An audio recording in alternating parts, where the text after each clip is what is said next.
Bien, muchachos, vamos a repetir la parte donde nosotros encontramos el ángulo, donde identificamos el ángulo dependiendo de la ubicación de nuestros vectores. Miren, el método para hacerlo es el siguiente.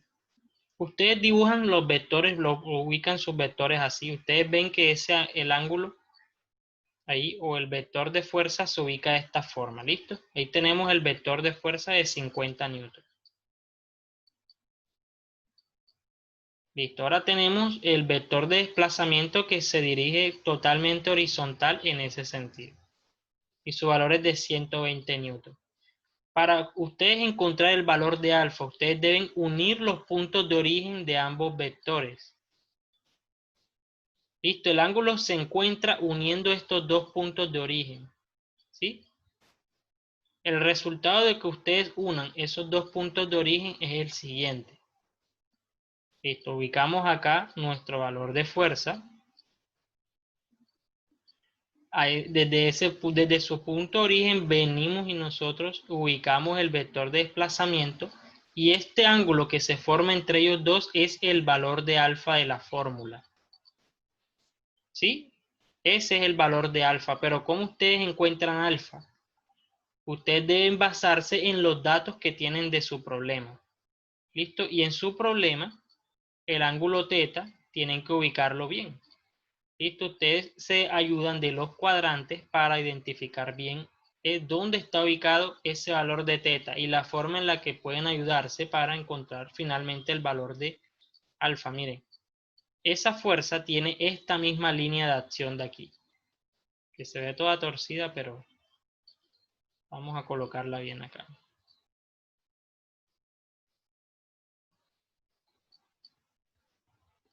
Listo, tiene esa misma línea de acción allí.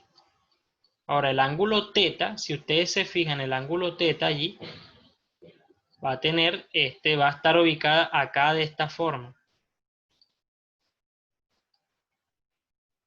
Se ubica el ángulo teta en el segundo cuadrante. Listo, por estar en el segundo cuadrante, su valor va a ser positivo. Y el ángulo alfa, por estar debajo, por estar en un cuarto cuadrante por debajo de la línea horizontal, su valor de ángulo va a ser negativo. ¿Listo? Todo este planteamiento surge a partir del análisis que se hizo para unir los vectores por su punto de origen. ¿Sí? No sé si quedó un poco más claro allí, Flores y Keiber.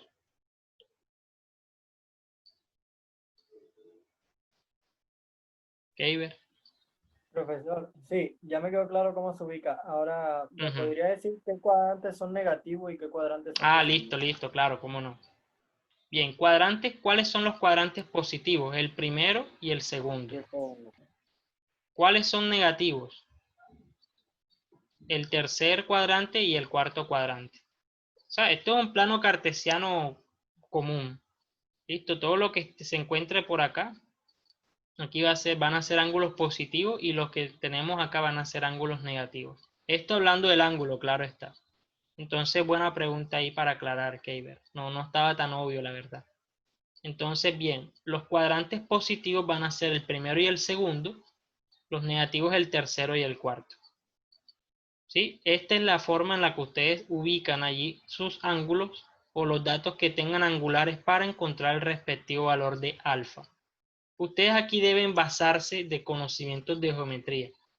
Por ejemplo, ustedes saben que el ángulo alfa es igual en magnitud a teta porque saben que son ángulos semejantes. Esto es el concepto de geometría que se llama ángulos semejantes. Por eso determinan que alfa va a tener 30 grados negativo y teta va a tener 30 grados positivo. Listo, ese sería el método como tal. Por estar ubicado en el cuadrante negativo se le asigna el ángulo negativo. Y cuando ya nosotros hemos hecho todo ese análisis, podemos irnos a la fórmula tranquilamente y con seguridad vamos a encontrar que ese valor de trabajo va a ser positivo. ¿Listo? Si ustedes eligen otro valor de ángulo, puede que casualmente les dé positivo. Puede que casualmente, pero no estaría siendo resuelto de forma conceptualmente bien. ¿Sí? Y es algo que uno tiene en cuenta ya al momento de de llevar a cabo otros ejercicios porque no les va a dar bien si no lo plantean, digamos que de una forma correcta siempre. Listo, es bastante sencillo el cálculo, pero requiere de un análisis de fondo allí al momento de elegir los valores de ángulo. Listo. Esto es el trabajo que se ejerce sobre la carretilla. La carretilla recibe energía. Entonces vamos a analizar el caso de quién es la persona o el objeto o la persona que cede esa energía, que la entrega. Vamos a analizar lo que sucede con Marco ahora. Listo, ya hemos calculado que ese valor es de 5.196,15 joules. Vamos a analizar qué sucede con Marco ahora.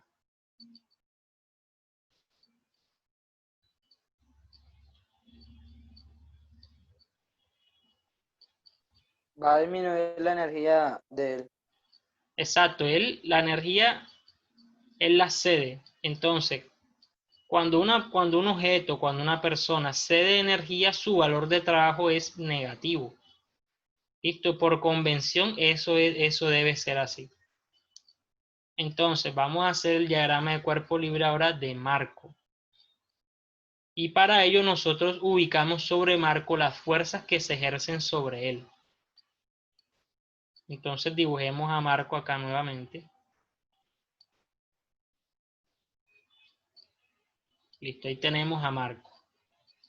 Sobre Marco, ¿qué fuerzas se ejercen y en qué dirección se mueve él? Marco, al igual que la carretilla, se está moviendo en ese sentido, se dirige hacia la derecha. Ese es su desplazamiento. ¿Cierto? Él se está desplazando en ese sentido, es decir, su vector de desplazamiento es hacia la derecha. Pero ¿qué sucede con la fuerza? ¿Qué fuerza se ejerce sobre Marco? Se va a ejercer una fuerza-reacción de la carretilla sobre Marco. Es decir, la fuerza que él está ejerciendo, allí va a tener una reacción contraria a la fuerza que él está haciendo, de 50 newton también. Pero en este caso va a tener esa dirección contraria. Por ser una reacción, la fuerza va a ir dirigida hacia él. ¿Listo? Siempre que ustedes estén empujando algo, ustedes van a sentir una fuerza de reacción que se dirige hacia ustedes. Entonces, así de esta forma quedaría ubicado los vectores de fuerza y desplazamiento para Marco. Entonces, listo. Recordemos el procedimiento. Vamos a unir ahora mediante sus puntos de origen estos dos vectores. Listo, tenemos ahora acá el vector de desplazamiento que se dirige así. Si nosotros venimos y unimos mediante los puntos de origen que son este de aquí y este de acá, y nosotros los unimos, vamos a encontrar este siguiente esquema. Y los unimos mediante sus puntos de origen.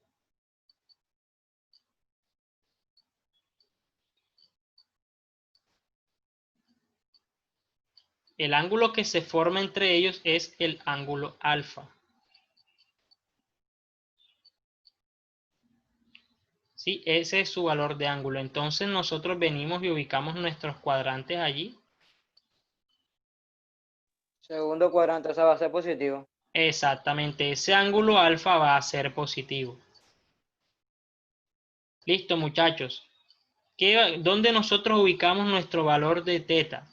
El valor de teta, muchachos, para nosotros está ubicado aquí. Así, en el ejercicio lo está ubicado de esa forma. Entonces, muchachos, ¿qué haríamos para encontrar ese valor de alfa? Ya nosotros sabemos que teta es de 30 grados.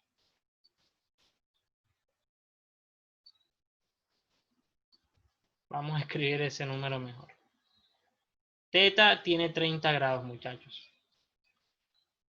¿Cómo hacen ustedes para encontrar el ángulo alfa? ¿En qué se basarían para encontrar alfa allí? Teniéndolo ubicado de esa forma. ¿Cómo lo calcularían?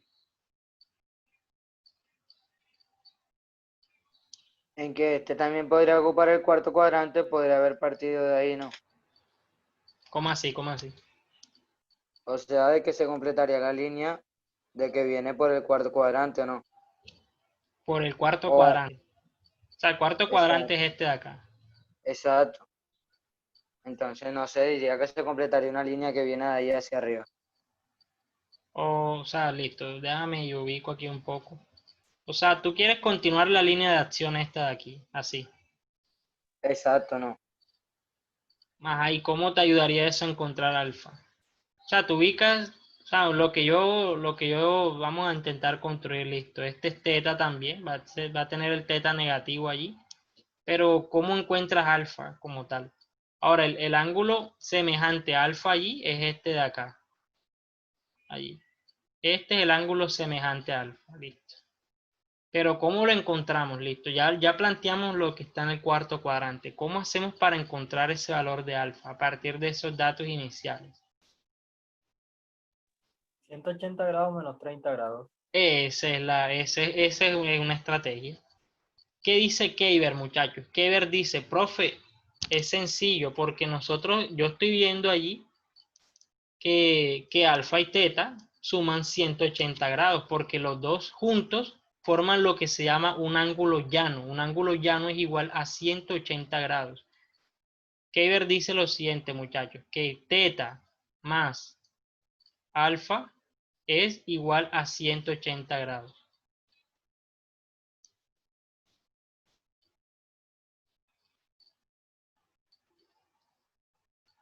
Y nosotros lo ubicamos allí, 180 grados. Donde ya nosotros conocemos el valor de teta, que es igual a 30 grados. Lo que hacemos es despejar. El valor de teta sería igual a 180 grados menos esos 30 grados allí. ¿Qué quiere decir eso, muchachos? ¿A qué sería igual esa resta que ustedes tienen allí? 150 grados. 150 grados positivo, como dijo Flores al principio. Es positivo porque lo tenemos ubicado en los cuadrantes positivos. ¿Listo? Así lo ubicaríamos nosotros. Ese sería el valor del ángulo alfa. Entonces lo que hacemos ahora es el cálculo de nuestro valor de trabajo. Listo, continuamos aquí. Nuestro valor de trabajo sería finalmente, vamos a escribirlo de esta forma acá. Será finalmente igual a 50 newton, que es la fuerza que recibe Marco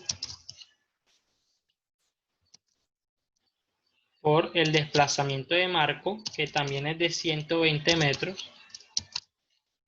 Y a eso le vamos a multiplicar el valor del coseno del ángulo, que es positivo e igual a 150 grados.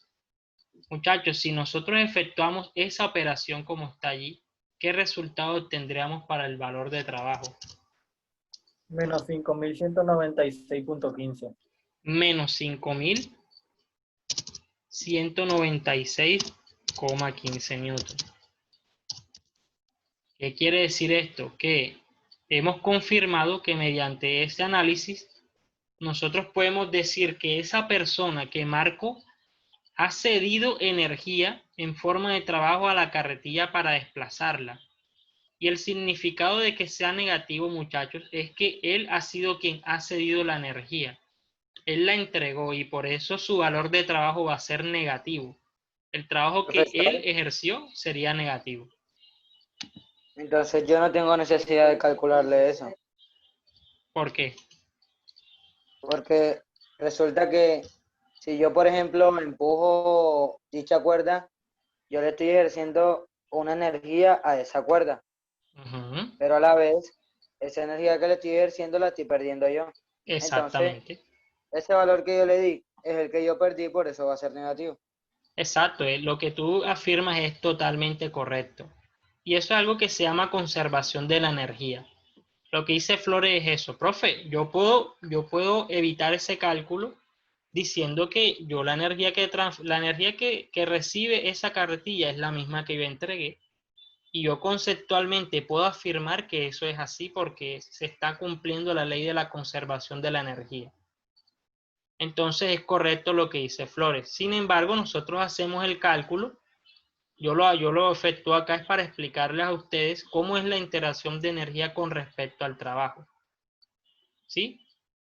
Muchachos, trabajo hay de muchas formas. Ahí existe trabajo. Este es el trabajo mecánico. hay trabajo eléctrico también, hay trabajo de muchas formas. Pero siempre se va a tener en cuenta este tipo de desplazamiento, ¿listo? Es el mismo concepto en general para todos. El desplazamiento puede darse de forma circunferencial también. Ustedes van a encontrar más adelante, cuando ya avancen en este tipo de estudios de trabajo, van a encontrar otros tipos de trabajo con otras fórmulas, pero el concepto es el mismo. Es un método de transferencia de energía que se da mediante el desplazamiento allí ejercido por una fuerza. Entonces, de esta forma se resuelve el ejercicio. Si ustedes se fijan, el ejercicio lo resolvimos haciendo dos gráficas allí, uniendo los vectores y dos cálculos sencillos. Pero si se fijan, es todo un análisis que se necesita para poder llegar hasta ello. Entonces, son ejercicios sencillos, ¿sí? En la medida que ustedes los planteen bien. Me gustaría saber, muchachos, si con respecto a esta primera actividad tienen alguna pregunta o hay algo que deseen aclarar un poco mejor.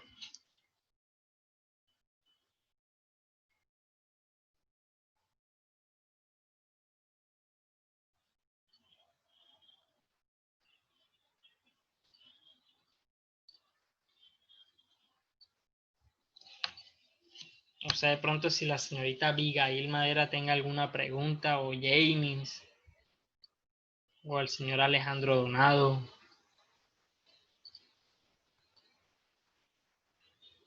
o el señor Kevin Barrera.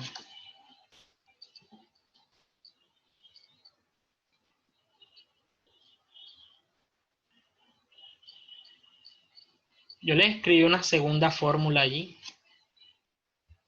y es asociada a lo que es la ley de trabajo, asociada con energía cinética.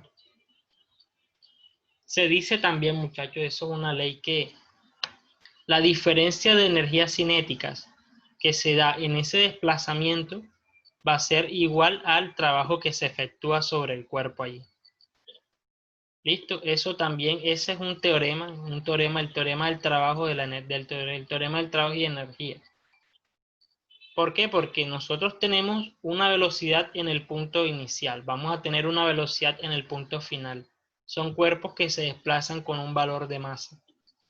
Entonces ellos van a tener allí diferentes valores de energía cinética, y durante ese trayecto, esa variación de energía cinética es la que genera el trabajo como tal. ¿Sí? Entonces eso es el trabajo, la diferencia de energía cinética allí como tal. Sí, vamos a ver, eso lo veremos allí más adelante. Con respecto a este ejercicio, ¿quedó alguna duda, muchachos? De pronto Génesis, Jorge David Torres, ¿tenga alguna pregunta? Todo claro allí. Ok, bien. Ya son las 2:16. Vamos a ver ahora la actividad número 2.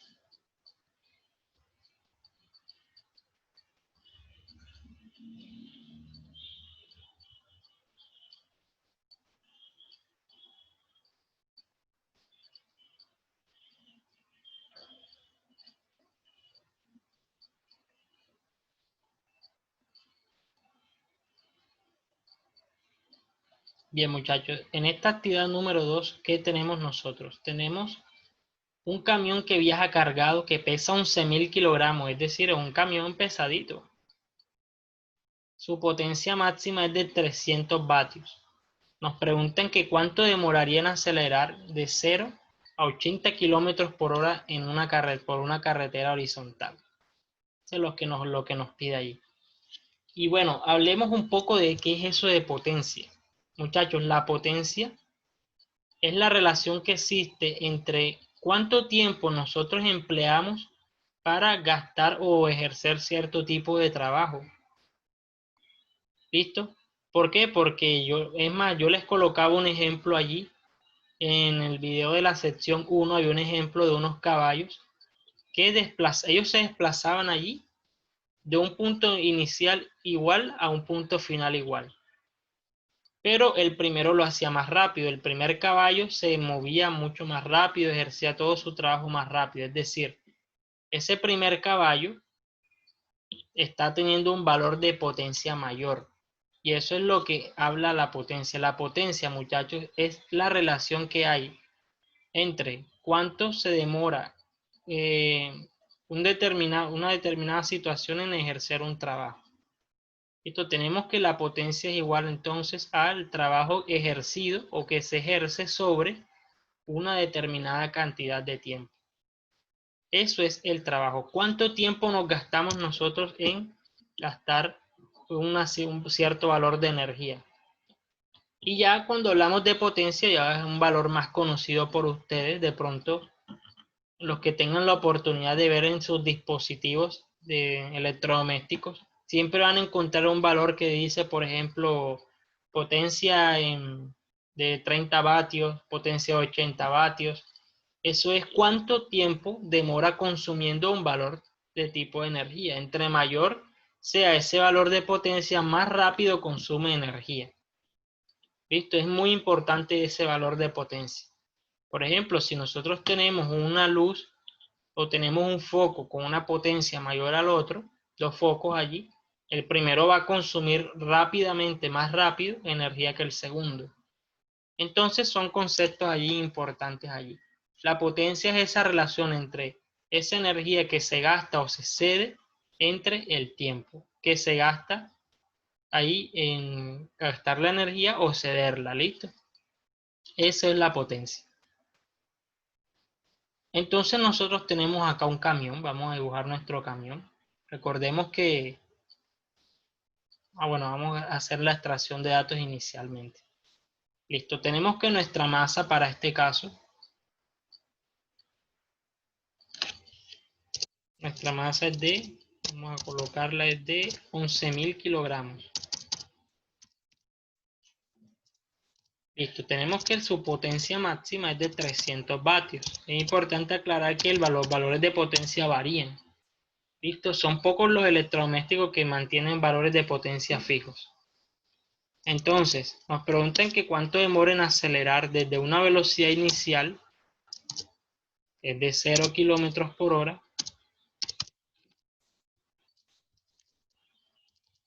hasta una velocidad final que es igual a 80 kilómetros por hora. Eso es lo que, esos son los datos de nuestro problema.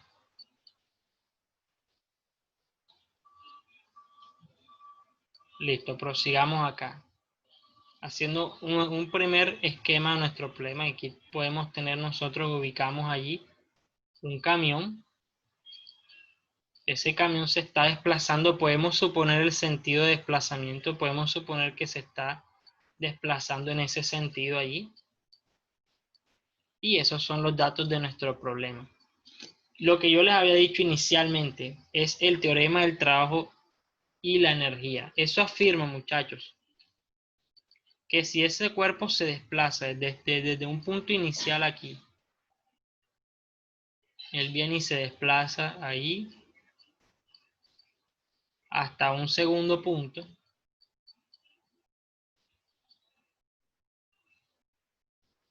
ahí se ha desplazado ahí a un segundo momento. Este va a ser el punto inicial y el punto final. El teorema del trabajo y la energía nos dice, muchachos, que la resta entre ese K final con el K inicial va a ser igual al trabajo. ¿Qué es el K? El K es la energía cinética. El trabajo va a ser igual entonces a la resta de la energía cinética final menos la energía cinética inicial. ¿Sí? Ese va a ser el valor del teorema del trabajo y la energía. Esa es la fórmula con la que podemos trabajar ello, ¿bien? Listo, nosotros tenemos la potencia, podemos calcular el trabajo efectuado, sí, porque tenemos la masa y tenemos los valores de velocidad. Muchachos, ¿a qué sería igual esos 80 kilómetros por hora convertidos a metros por segundo?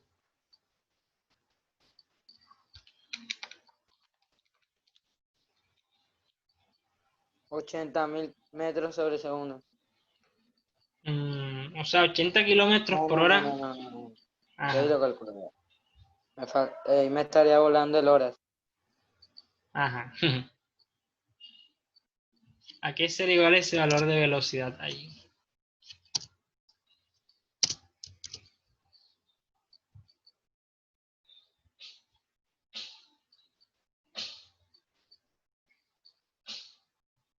$22.222 metros sobre segundo.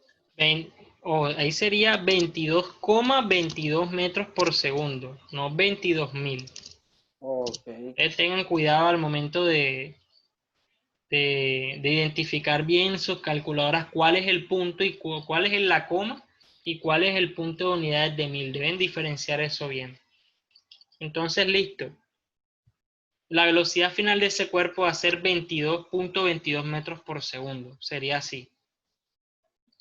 Si nosotros calculamos el trabajo, sería igual entonces a la energía cinética final. Sería igual entonces a un medio de la masa de ese vehículo por su velocidad final al cuadrado, menos un medio de la masa del mismo vehículo por su velocidad inicial al cuadrado. Como nosotros tenemos que nuestra velocidad inicial es 0, vamos a tener que esto es 0 y se nos hace 0 todo ese valor de energía cinética inicial. Es decir, el valor de trabajo para nosotros va a ser igual a completamente un medio de la masa por la velocidad final al cuadrado. Eso sería nuestro valor de trabajo. Reemplazando los datos que nosotros tenemos nos daría un medio que multiplica a 11.000 kilogramos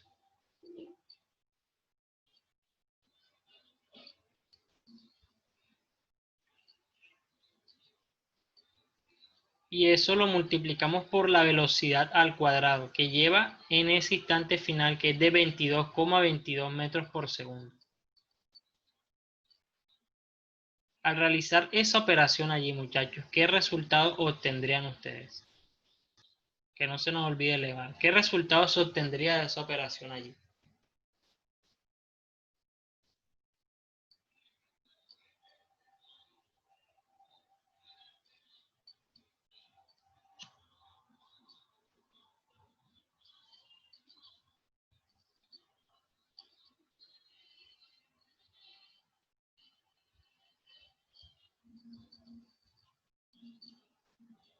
Oigan, el próximo Zoom que tengamos, todo el mundo con calculadora en mano. Profe, va a ser igual a 2.715.506,2. Eso es lo que me da. Ok. No sé si estoy bien, si estoy mal. Ok, sí, es correcto. Lo voy a escribir acá. La respuesta sería entonces, acá.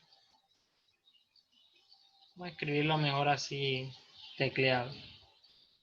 2.715.000. Ujú.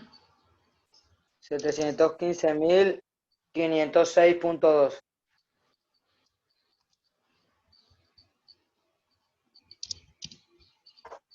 Punto 2 joules, así sería, ¿cierto? 2.715.506,2 joules. Bien, Sí, bien. señor. Ese es el valor de trabajo. Entonces ya lo hemos calculado. Colocamos acá que nuestro trabajo es igual a 2.715.506,2 joules. Ese sería el valor de trabajo. Ahora ya nosotros tenemos la potencia, tenemos el trabajo. Lo que nos hace falta es calcular el tiempo. Procedemos a calcular el tiempo.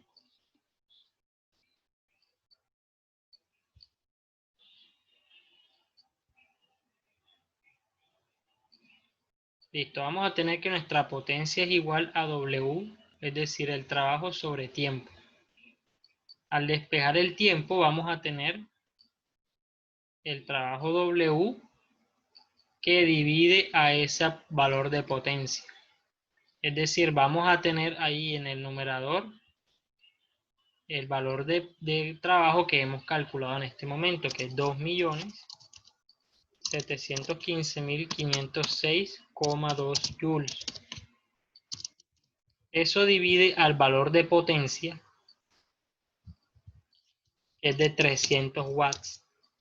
Es importante tener en cuenta allí que el watt es la unidad de potencia del sistema internacional. Por lo tanto, la respuesta que vamos a obtener aquí va a ser en segundos, que corresponde efectivamente a la unidad de tiempo del sistema internacional. Al efectuar esa operación, ¿qué resultados tienen allí, muchachos? 9051.68 segundos.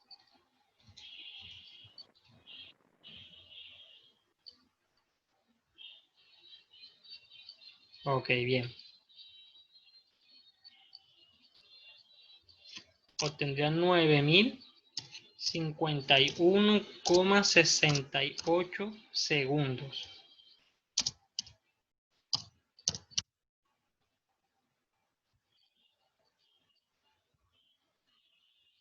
Y sí, se puede decir, muchachos, que de esta forma se calcularía allí el valor de tiempo solicitado. ¿Listo? Me gustaría saber, muchachos, si tienen dudas, si hay algo que de pronto deseen aclarar un poco mejor.